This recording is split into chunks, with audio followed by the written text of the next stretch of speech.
Evening, everybody. How are you? All right, it's good to see you. Hope you have your Bibles. Hey, how are y'all? Good to see you. Okay. All right, I'm pretty sure we're ready for chapter number 4 this time. So let's just hop right into it. 1 Peter, chapter number 4. A lot of good stuff in this chapter. A lot of, well, there's a couple of difficult ones. You were reading through it probably thinking the same thing I was. I'm quite sure of it. But we'll try to tackle these passages the best we can. All right, chapter number 4. You notice that it starts with, well, the New King James starts with a therefore, right? You see something like that in yours? So that means that he's picking up a thought, right? He's continuing a certain thought. I don't think he's continuing 19, 20, and 21, 22. I think it's picking up from 18. I think he's picking up the theme of the suffering of Christ. And so it's almost as if, he goes in chapter 3, he's like, for Christ suffered once for sins, the just for the unjust, yada, yada. And then he goes off on this thing about Christ preaching and baptism. And so it's almost, you can almost imagine Paul writing or saying, but I digress. Therefore, since Christ, so he picks up the suffering of Christ again. And hopefully you can see that. All right, so verse 1 and 2 says, therefore, since Christ suffered for us in the flesh, arm yourselves also with the same mind, for he who has suffered in the flesh has ceased from sin, that he no longer should live for the rest of his time in the flesh for the lust of men, but for the will of God. All right, now you see a lot of Paul's, I just want to point out that you see a lot of similar things from Paul's writings. The idea of arming yourself, Paul writes a lot about that. Romans 13, he says to put on the armor of light. And then you have Paul, of course, he wrote Ephesians, and Ephesians chapter 6 is where you find, what's in Ephesians 6? Can you think of anything that would stick out? Oh, I heard it. The armor of God. So he talks about putting on the whole armor of God in Ephesians 6. So that you see how that's similar. He's telling us to arm ourselves. This idea of having the same mind, not same mind among us, which that's a good truth. We should be speaking the same things and whatnot. But the same mind as Christ has, the idea of putting on Christ. In Philippians 2, written by Paul, he says, let this mind be in you. He talks about Christ's suffering. He says, let this mind be in you. 1 Corinthians chapter 2, we have the mind of Christ. And then also this idea in verse 2, no longer living for basically our own lusts, no longer living for our own desires. And Paul talks about that as well. Romans 13 and Ephesians 2 and things like that. Okay. I think it's important that we bring out where Peter and Paul are so very similar. Just to kind of emphasize that they taught the same gospel, which might not be, that's not a shock to most of us, but it's a growing thing that they taught different gospels to different people, and I know y'all have heard me talk about that before. So another theme that is presented here, so he picks up the suffering of Christ, and he's about to go into the contrast between the Christian life and the non-Christian life. And maybe more specific on that side, he's going to talk about the Christian life versus the pagan life, which these Gentile Christians, mostly Gentiles, they were in the center of. I mean, really anywhere in those days, in that area, you're in the center of paganism. It might not be so prevalent in Judea and Jerusalem, right? But anywhere out there, I mean, you got the Grecian influence the Hellenistic influence, the Roman influence, full of paganism,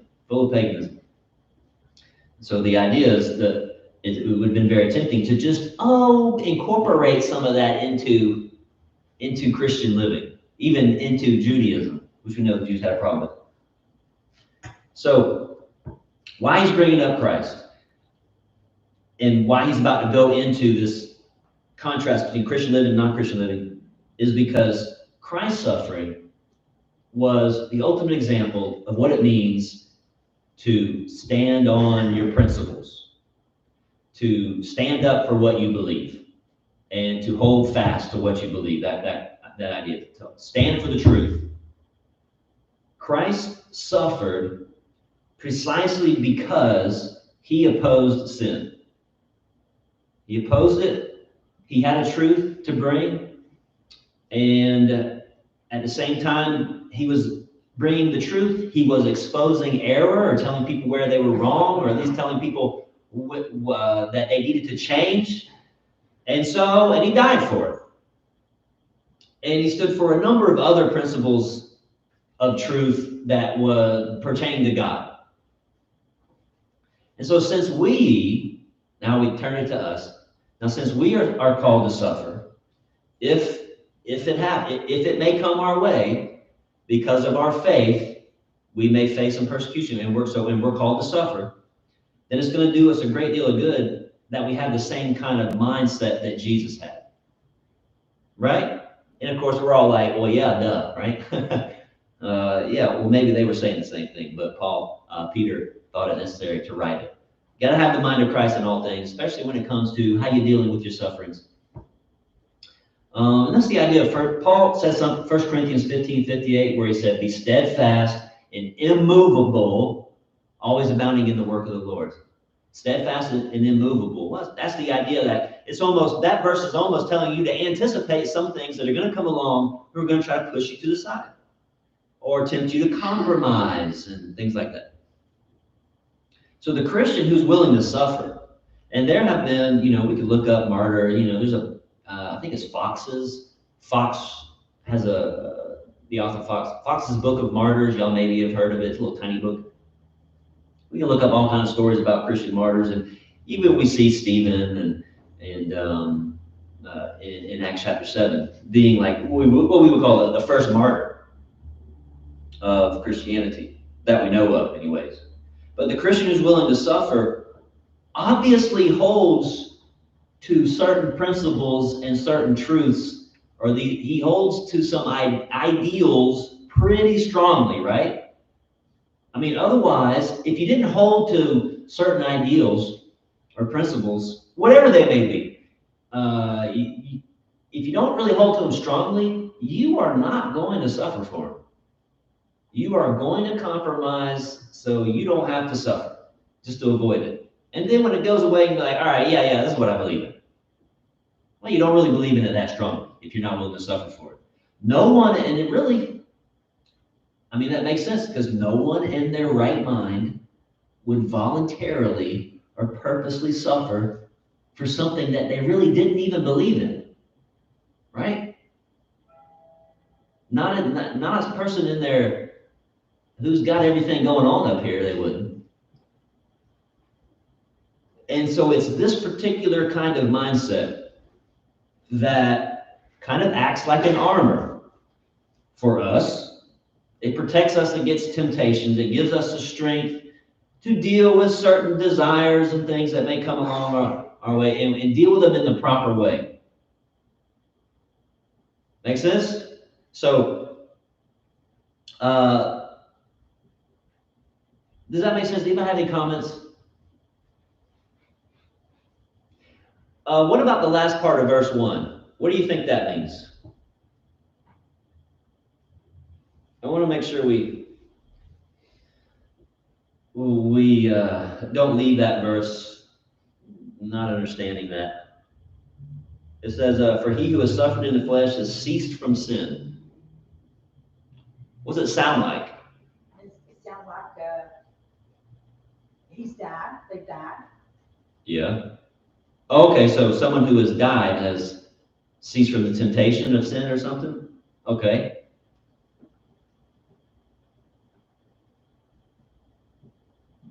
Anybody else? Yeah, Melissa. If you suffered in the flesh and cease from sin, that would be, you'd be tempted, but you're just not doing those things. You're suffering. Okay, because you're suffering, that Your is like a flesh- sign that you are not suffering sinning. Because I would think that your flesh is suffering because you're resisting the sin. Yeah, okay, yeah. Well, that makes sense, right? Because if you're talking about a specific kind of suffering that would come our way because of the truth that we hold and the faith that we're trying to stand on, right? And so if I'm going to suffer for it, that means whatever sin that might be, that's why I'm suffering, because I'm not giving into this particular sin. Is that what you're saying? Whether you're resisting the sin or whether you're being ridiculed for resisting the sin, or being outcast from friends and family. Yeah, sure, yeah. Yeah. Well, the next verse really explains it, Okay, that he no longer shall live the rest of his time in the flesh for the lust of man, but for the will of God. yeah. So you're turning away from sin. He's able to turn away from sin. Yeah. Yeah, turning away from sin. Dean? Well, I was just gonna say, it sounds like the person has perfected themselves and they're no longer sinning. Okay, yeah, you can read it that way, right? Like, oh wow, because he's suffered, Yeah. and he is now Jesus 2.0, But. right? He doesn't sin. He ceased from sin. He doesn't sin anymore. That's what it sounds like, right? But we understand it from other verses that it would have to mean he's ceased from practicing.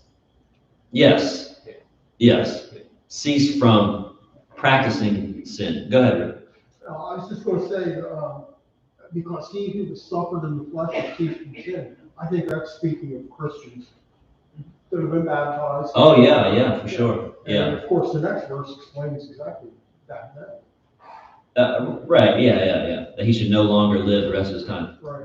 I just want to make sure we don't come away from thinking that he's saying that, yeah, like what Dean said, that all of a sudden we're perfect, and that we don't ever, that whoever goes through this kind of suffering means that they don't sin anymore, period.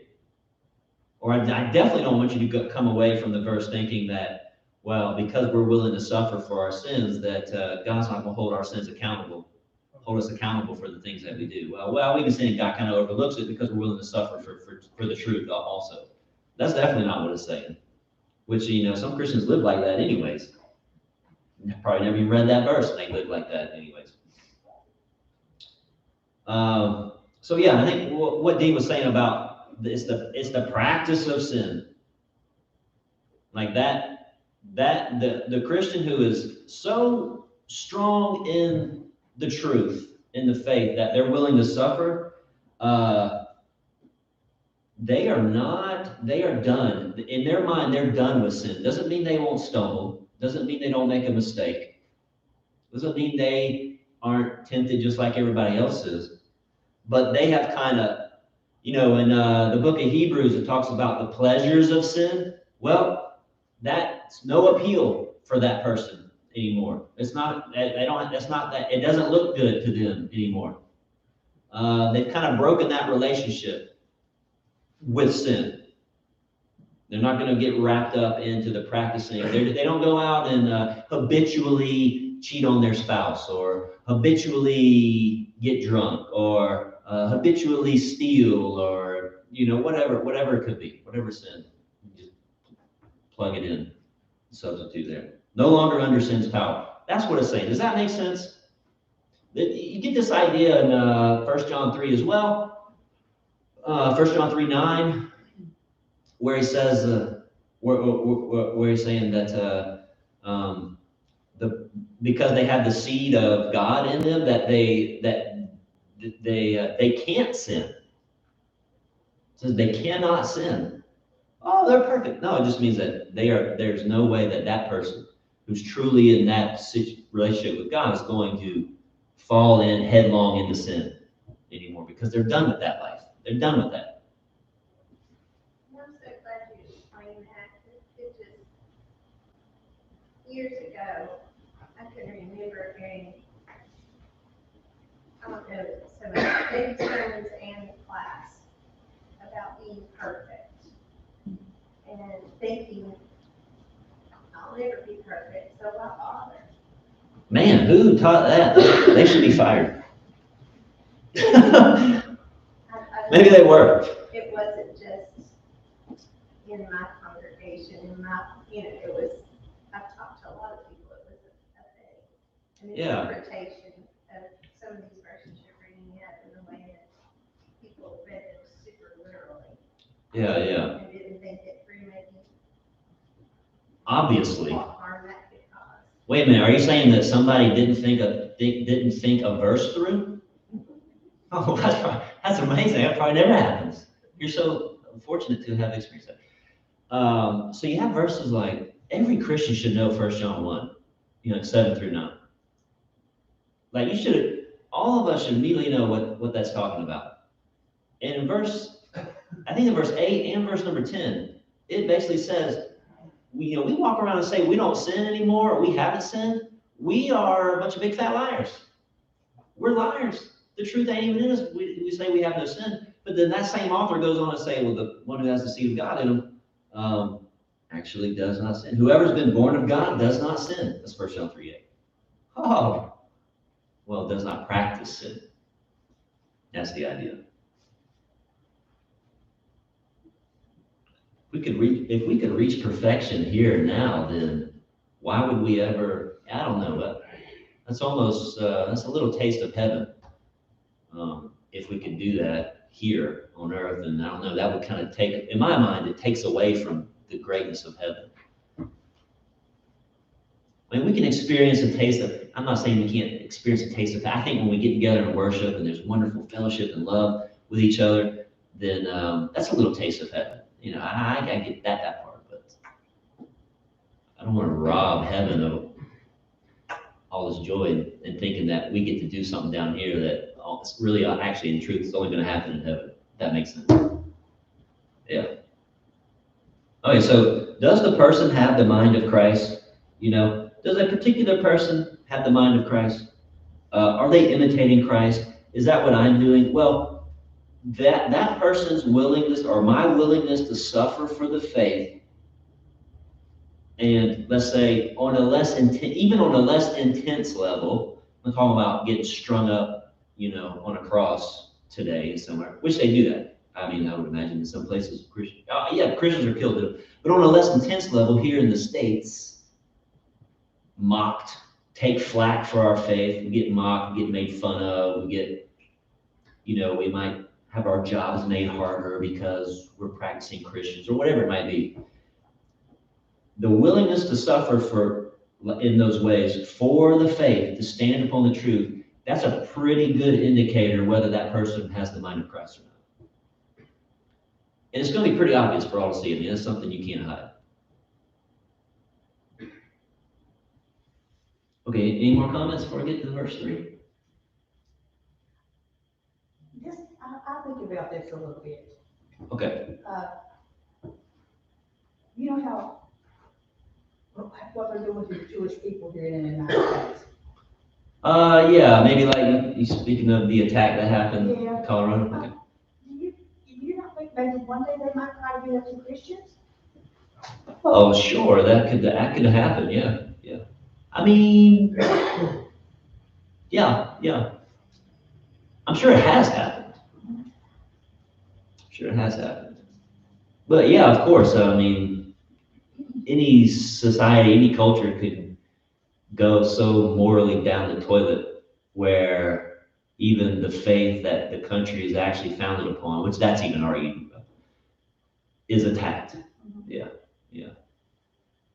I think we're a long way from that, but some would even argue that with me. Like, Well, whatever. we're still in a, you still think about church shootings. Yeah, church. You have people going to churches and shooting. And things like that. We're there. It's just that we have become more conscientious and more safeguard of it. This anti-Semitism, is that right? That's going on right now is, in my opinion, I'm not placing the blame on the Jews, but I'm placing it that they are not vigilant. They're not seeing that the haters out there are going to be after them no matter what, until, well, you'll never get rid of them. It's like drugs. You'll never get rid of 100% of drugs. But you always have to, as Christians, we have to stay vigilant, because if we don't, then we're going to fall into sin. And it's the same thing with these things, is that people are going to do it. It's just that we have to look ahead. We have to see things can happen, and we just have to put our guard up. Yeah, sure, yeah. I don't think we're there in the country as far as like widespread persecution. No. If that's what you were talking about. We are church shootings, like one happened back home, the Charleston shooting happened some years ago. People go to church. Wow, remember there's a Church of Christ that got shot up in Texas not too long ago. Y'all remember that? Partly the reason why we started doing security around here, I think, is because of that shooting. And somebody died. There's one in Tennessee. Oh, was it? In Tennessee. Yeah. I mean, it's like almost getting, all these shootings is, But that's why we do security. yeah. Did we answer your question? I'm not about the subject, but that's just. Hopefully we'll never see that, what more widespread. I mean, that's pretty bold, throw Molotov cocktails at anybody, that's, yeah.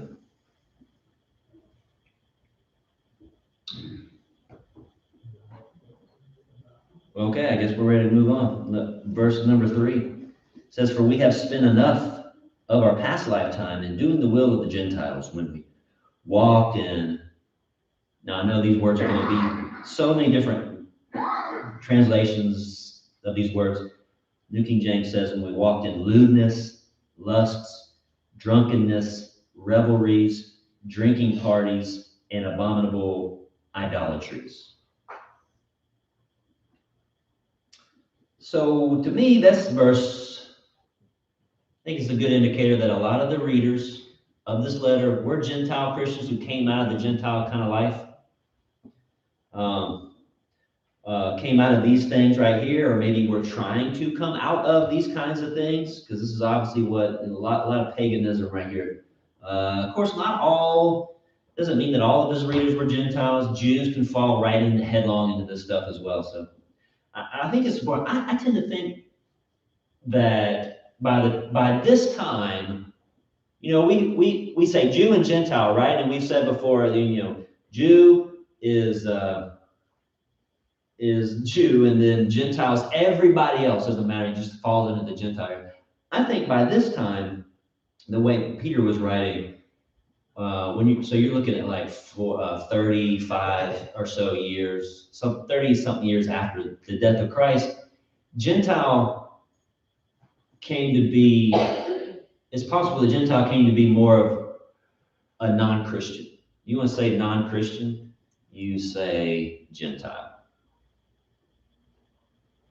And so it's kind of the idea in doing the will of non-Christians, people who are not in Christ, when we did all of these things right there. And so, of course, if you come out of things like this, or you come out of any kind of practice of sin that you were used to or that you grew up in, the temptations to do those same things just don't automatically disappear, right? And the people who you used to run with, who help tempt you into those things, they don't just move away. And even if you move to another city, you're gonna, likely you're gonna come across some people who are just gonna do the same thing, tempt you back into the same kind of stuff. And so Peter's like giving this very like emphatic like push to any of these Christians who were, maybe kind of dragging their feet and giving up some of these things, taking a little too much time in getting out of the drinking parties, he's kind of saying it's time to dump that old lifestyle completely, right? He says, for it's like enough of this. We've spent enough, we've wasted enough of our life doing these kind of things. And so there should never be you become a Christian, it should never, and you maybe keep some of your old friends, which is not always the best idea. You should never have this, and they're like, come on, man, come on. And you're like, okay, just this once, man, but hey, man, I'm a Christian now, so I can't do that. I can't be doing this every Friday night. Like, there's none of that. You might as well just go back into it if you're going to do that. And every 6 months, all right, man, just this once. So none of that junk.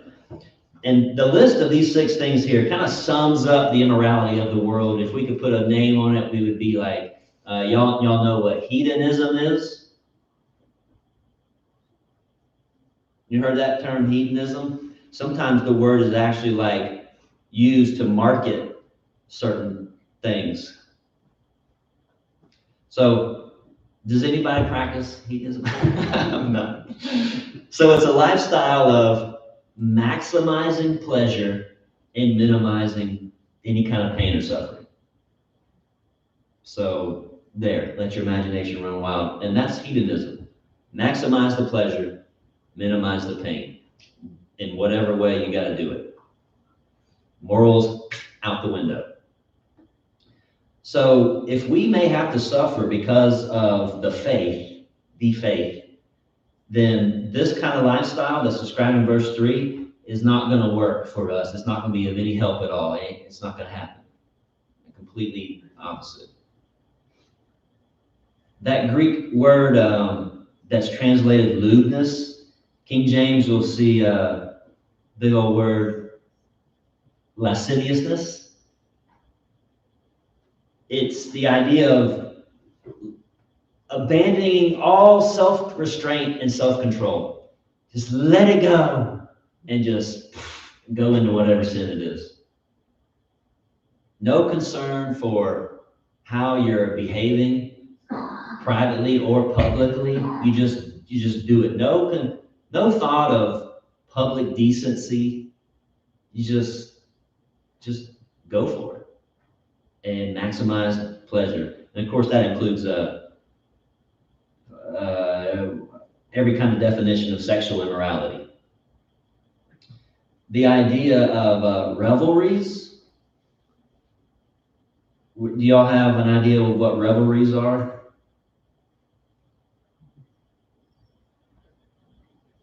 Have you ever been a reveler? Revelries. I'll just say it's really close to. It's like this has to do with. It's really close to the next one that comes. Now I read drinking parties. You might see the word banquetings.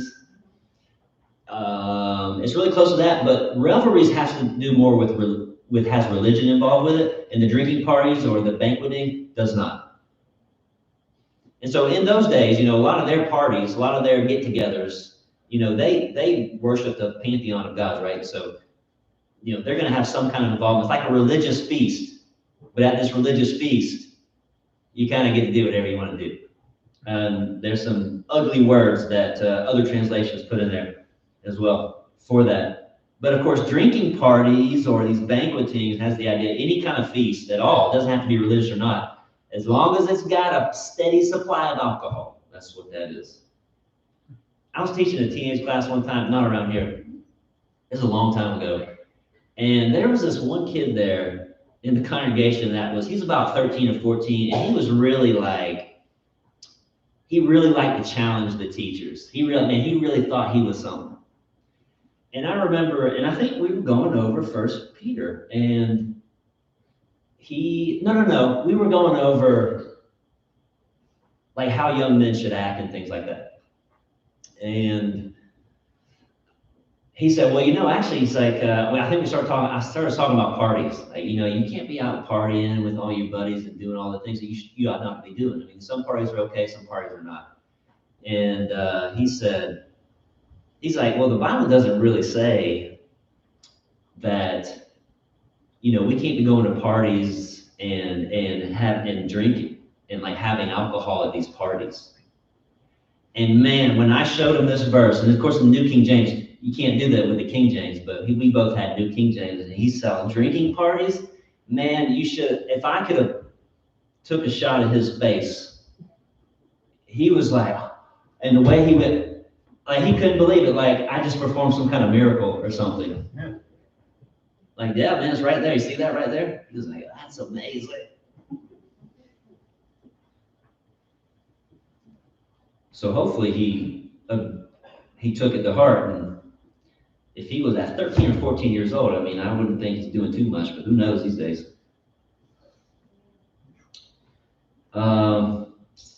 Any questions about any of those words? Any of those things? I think we get a pretty good idea of it, I would assume. All right, so verse 4 and 5 says, in regard to these, they think it strange, they would be the Gentiles, verse 3, that you do not run with them in the same flood of dissipation or excess of riot, speaking evil of you. They will give an account to him who is ready to judge the living and the dead. So when you're trying to change your life, going from a non-Christian life to a Christian life, okay, change takes place, and change will draw attention to you. Like it or not, change is going to draw attention to you. So the Christian's absence, and I think we could think of a number of examples, but the Christian's absence at some of these gatherings, right, would make old friends very curious. Like, oh, where's so-and-so at? He's usually always here. And then you get the temptation. Man, come on, man, we're missing you. Oh, you don't know what you're missing. Don't you remember when blah, blah, blah, blah. And so when the Christian says no, when they've changed, which is true repentance, right? You haven't repented if you don't change. So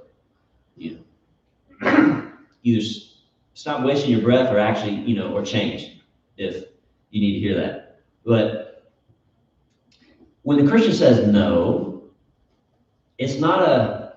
you got to remember, it's not only about you.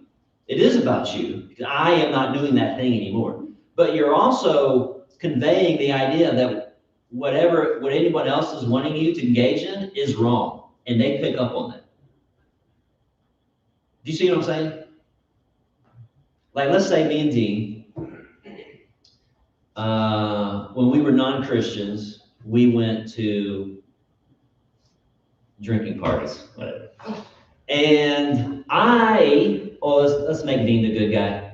Dean becomes a Christian, and he's not gonna do it. And so I'm wondering, like, hey, where's Dean at the party Friday? And so next Friday, I'm like, Dean, party at my house Friday, like always. And he's like, no, I don't do that anymore.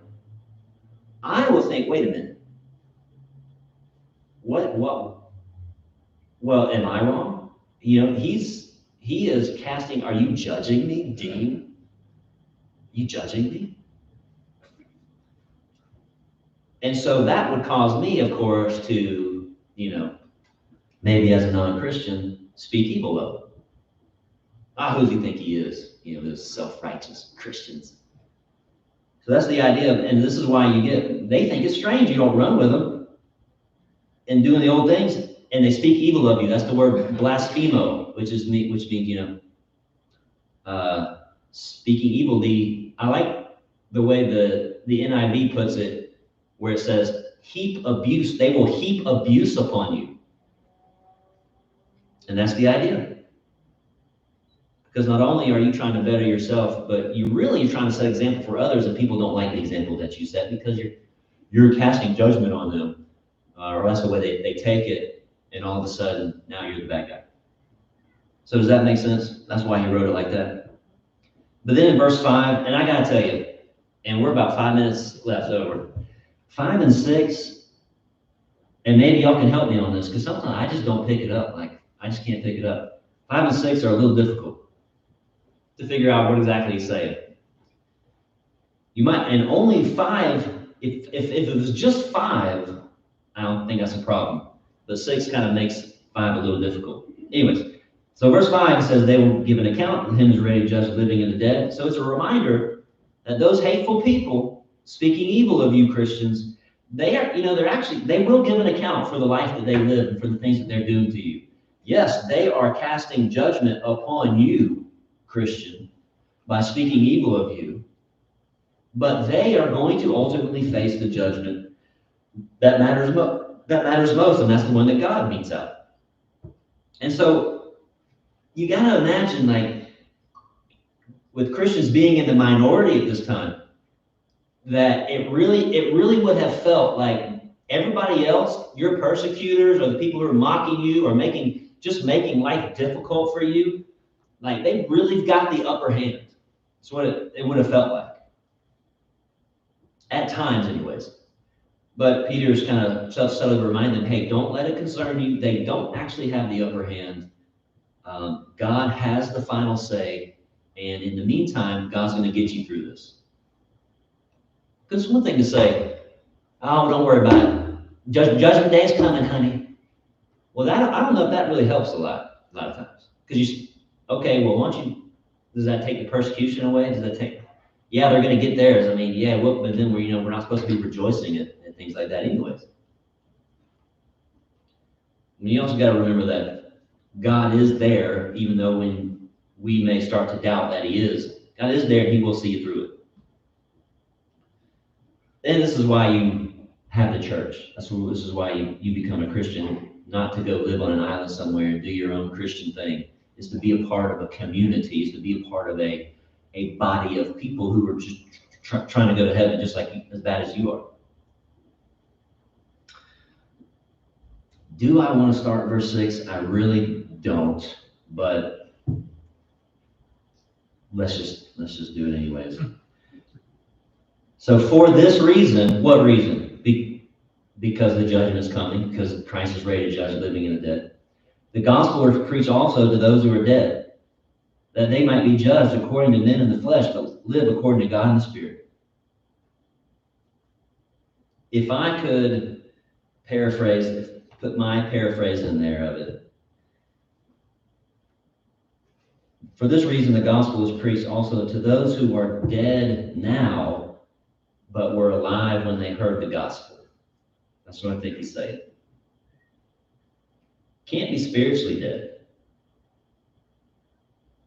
Can't be spiritually dead. I think he's physically dead. How you view 5? What's the dead in 5? Is it physically dead or spiritually dead? I would say it's the ones who were martyred.